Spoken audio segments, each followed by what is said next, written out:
Welcome to Midwives Uncut. Uncut.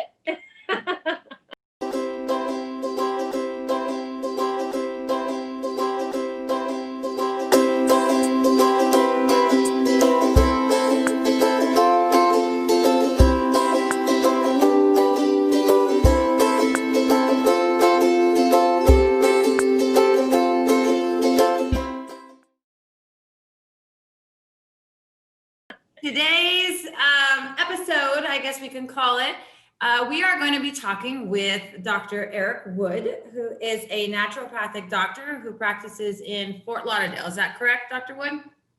Yes, our office is in Fort Lauderdale on Commercial Boulevard. Awesome. And we are excited because a lot of our families have reached out to us.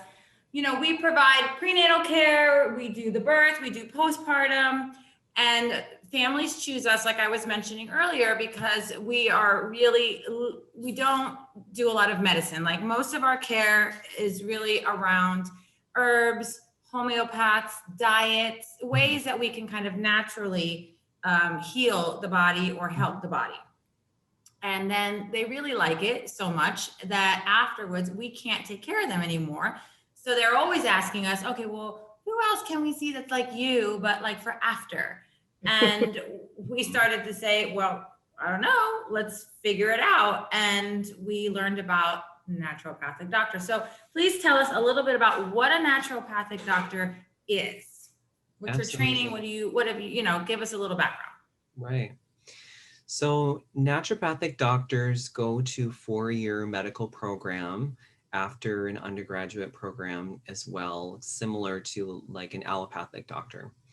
And there are elements of our training that are shared between allopathic and naturopathic, such as physiology, anatomy, biochemistry, immunology, pathology.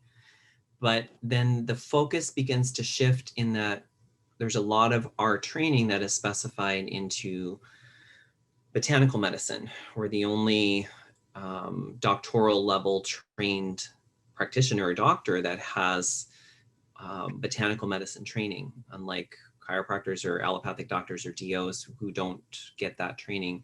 We also have 3 years of homeopathy training, 3 years of Chinese medicine and acupuncture training, basic body work, hydrotherapy work, and then advanced practicums in differential diagnosis, many other skills, and then culminating in the 4th year where we're having advanced practicums, and we're also doing about 25 hours a week of intern rotation with patients in the in-school clinics that are typically found in all the naturopathic schools across North America. And then after you complete that, you sit for your second set of national boards. And that's quite an exam. It lasts 4 days long. Wow. Oh my gosh. And I'm thinking about hours. No, 4 days. Oh my 4 goodness. days. Yeah. So that's serious. Yes, serious. Yep. I studied 12 hours a day for 2 months prior to that, solid. So, because your future is writing. I remember standing in line for like when I was in midwifery school with notes. Like if I was in line at the grocery store, I would just be reading and then move forward. Like, you'll do anything to make sure. Absolutely. Ours is an 8-hour test, so I can only, well, it's a full day, really. I can only imagine what that feels like. Wow. I would be very stressed at the end of that.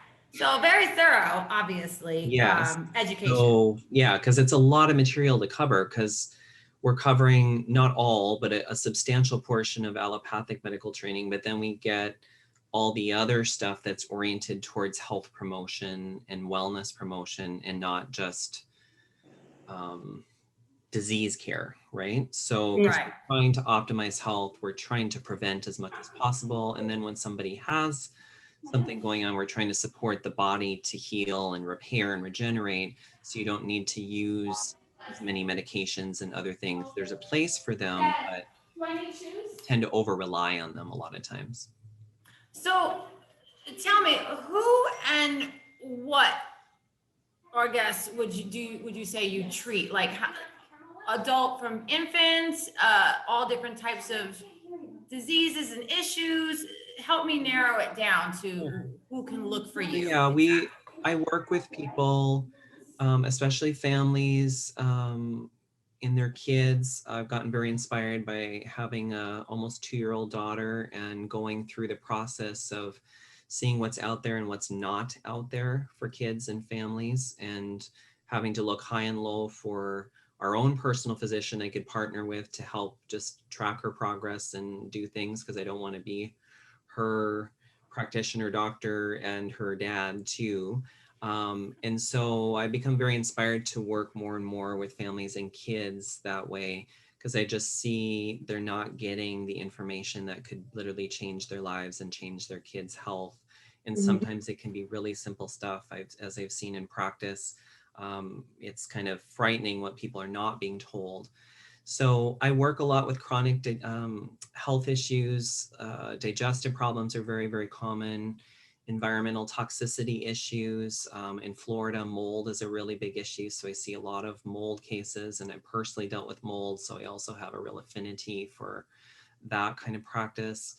And then the many things that those things can cause, which can be everything from mental health disorders, which are very linked to gut problems, to kinds of cancer from environmental exposure and toxins. So I tend to really focus in those areas primarily. And we're trained as GPs, so there's many things that we can do, but I can't do everything and be super thorough in everything. So I've really been focusing more and more. Well, I know from my personal experience, I've worked with a naturopath doctor before for one of my kids, and I mean, it is like night and day from a regular, MD. Just the knowledge that I learned on the ways that the body can work with certain herbs and diet methods, and just in general. Honestly, they said that he was going to be sick for the rest of his life. And after working with this naturopath doctor, we were able to get him to a point where he is thriving. And I really truly believe in what you do, because I've seen it for my own eyes. Yeah, one of the first kids I worked with some years ago, this case just stands out because of its both simplicity as well as profound shift. So she was a mom around 35 years old. It was her second baby.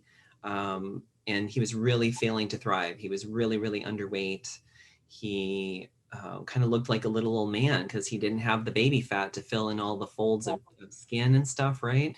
And he was constantly spitting up, and it was so hard for her to breastfeed because he would fight it and then spit up. And it was really wearing on their marriage and wearing on her. And she was exhausted and worried about him, and wasn't getting anywhere with her regular doctors, who were just not really getting to root issues. And so, over the course of talking, I suggested that, some of the symptoms he's expressing may be related to trouble with digestion, because if you're spitting up, you're obviously not processing things and moving it through. And so we started on a couple of simple supplements and changed out the kind of formula she was having and did more breast milk. And I didn't see her for a few months. And then she came back, and it's like she had a different baby. Wow. Her little boy now is plump and muscular and smiling and rarely having any burp ups or anything, had put on many pounds of weight, and he was astonished. It's amazing. And started sharing that with other people, and they didn't believe her. They didn't believe her that it could be that simple. You know what? We see it often with people. They kind of like, yes us until they go through it themselves. And then they're like, oh, it really does work. And I think people just forget that herbs and what we ate and how our lifestyles, this was what we used to use to, fix the problems before medicine was around. And how quickly we forget the benefits of that. You know, it amazes me. Absolutely. But it's nice to see people bringing it back. I mean, you know, I think Sandy and I, because our children were so affected by certain things and we've seen them improve so much with natural, you know, treatments, we are like so gung ho in it. And we're not anti, you know, medicine. Obviously, there's a time and a place for that. It's just, I think, understanding the body as a whole and trying to start off as natural as possible, which is kind of like, you know, how we Well, do so it. it's really trying to allow our bodies to do what it was meant to do. Correct. You know? Giving it the extra help and support, Right. trying not to hinder it, trying not to injure it in the process of getting better. Educating people to understand their bodies and their health, because we need to know our operating system. And a lot of people don't know their operating systems. And just like if you don't know your computer's operating system, you're going to have problems, or you're going to have problems if you don't know your body. It's going to crash. Yeah, it's going to crash. So we often do. Basic foundational pieces of understanding good digestion and foods that support that, and the importance of having good elimination and food quality and nutrient density, and all these relatively simple things like can dramatically change somebody's health and their life accordingly. Yeah.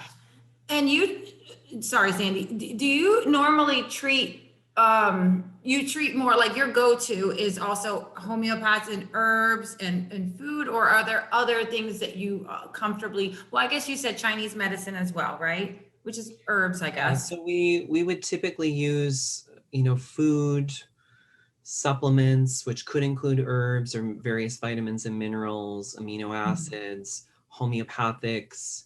I don't do a lot of Chinese herbals because we did really more of the acupuncture part. And so if I think somebody might do really well Chinese herbals, I might send them to an acupuncturist I know or something and have them work with that.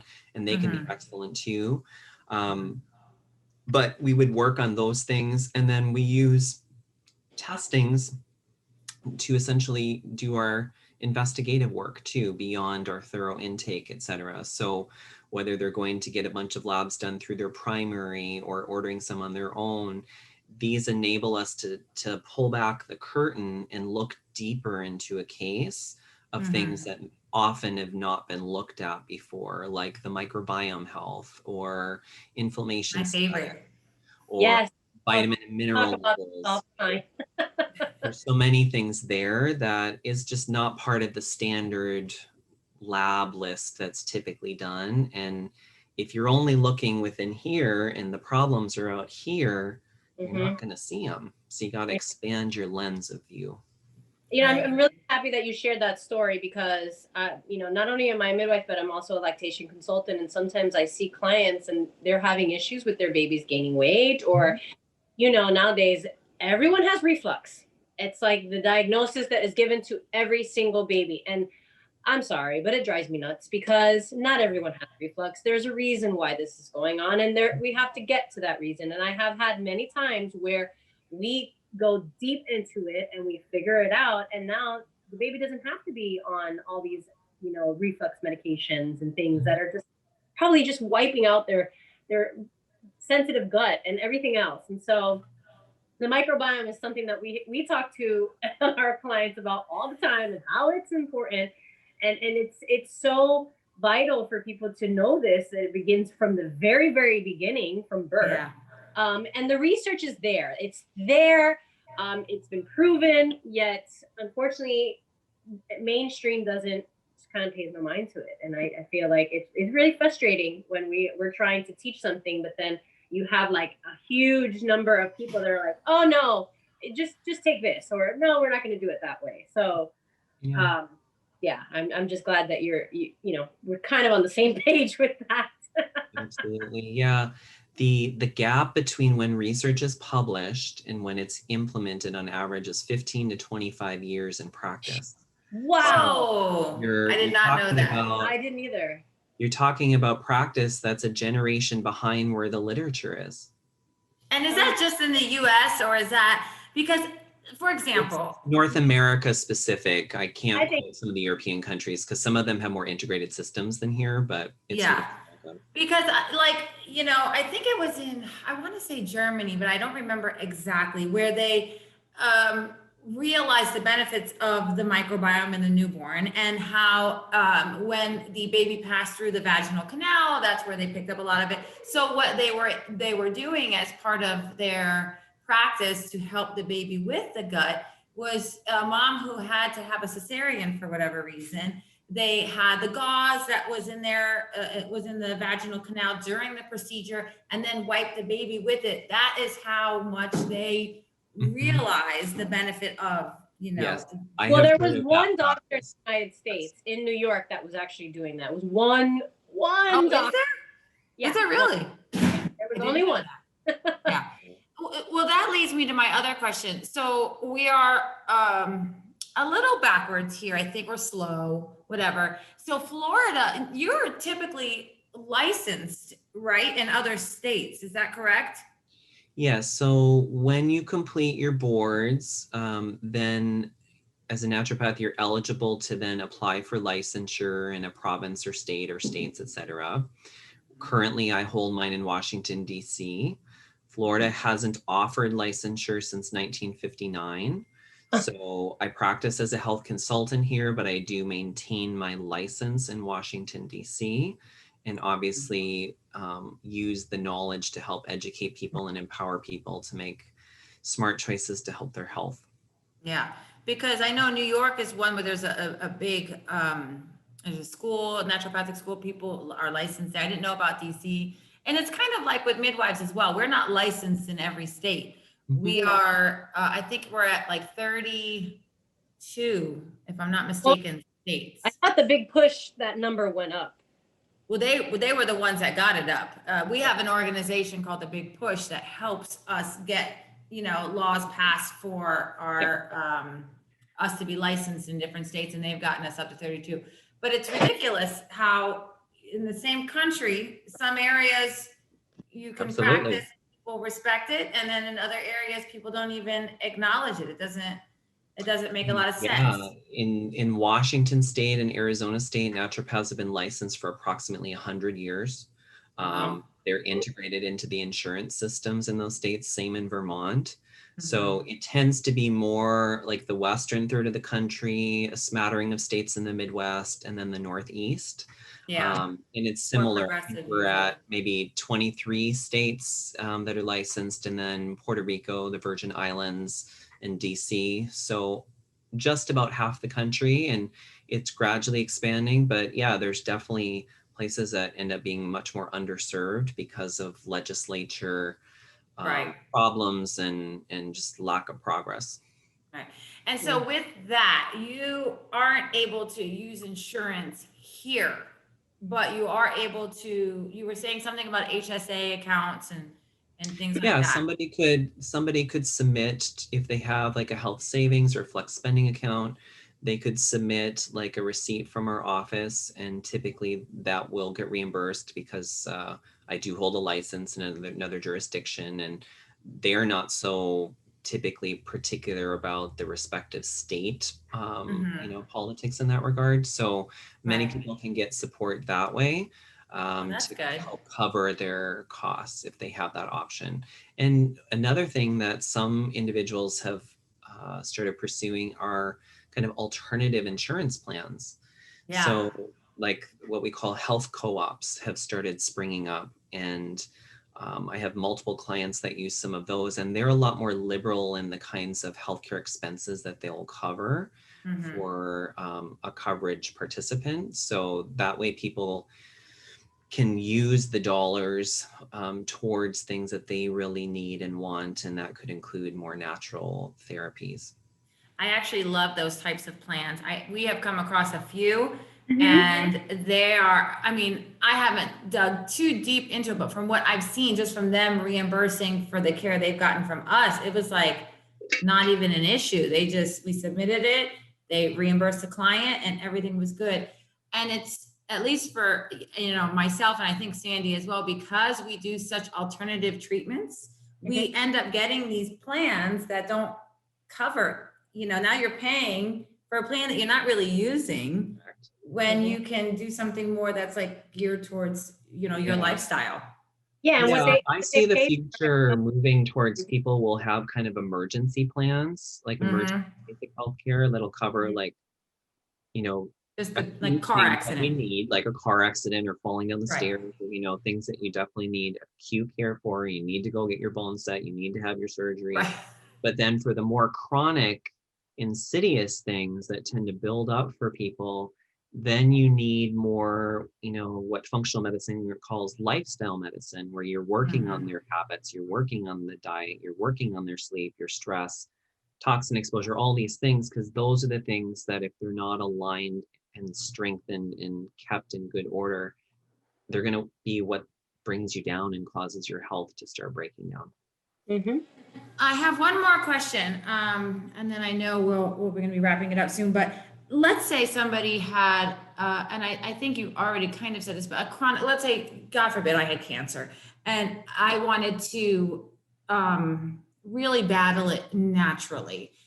Is this something you could do collaboratively, let's say with it, like you could handle the natural treatments of it? Because I know there's ways that you can kind of help the body fight that off naturally. And then, but I have been reading that sometimes people do that together with a medical, like sometimes we have to collaborate with the specialists to get things done. And Absolutely. do you It also do doesn't that? have to be one way or the other. And I think some people um, aren't clear on that. It's Mhm. really about drawing from the best of all the options out there and not neglecting big things that are often overlooked, like nutritional status and stress Mhm. levels and toxicity and immunity and these other things, because our traditional system is oriented more towards procedures and destructive therapies. And while there's a need and a place for them, we also need to support people's healing and restoration. And that's where the other side of the coin comes in. So yes, absolutely, you can combine practitioners and build, I many times encourage clients to build a collaborative team of Mhm. people to work with, because nobody can do everything. And you Mhm. may Right. need multiple people to fill in different parts of your wellness circle. Exactly. Oh, you said it so Yeah, perfect. I want to yeah. record it and play it for our clients all the time, every time they walk in. I think it's that you are like would be such a perfect ally though for these healthcare providers, because I know how many times I've tried to talk to my own doctor about, oh, so do you think that maybe I should take these supplements? And she's like, Mhm. oh, like basically brushing it off. So the Yeah. fact that you can do that is really great. Yeah, absolutely. So we're gonna have in under the our YouTube post that we have, Sandy knows the technical terms. We will have your name, your contact information, because a lot of our clients are going to want to reach out. We are so happy that you were able to do this interview today. I am maybe slightly obsessed with what you do, so I love it. I think it's great. And then we will share it. And Yes, thank you so much. And hopefully we would get to do this again. absolutely. Absolutely. Yeah.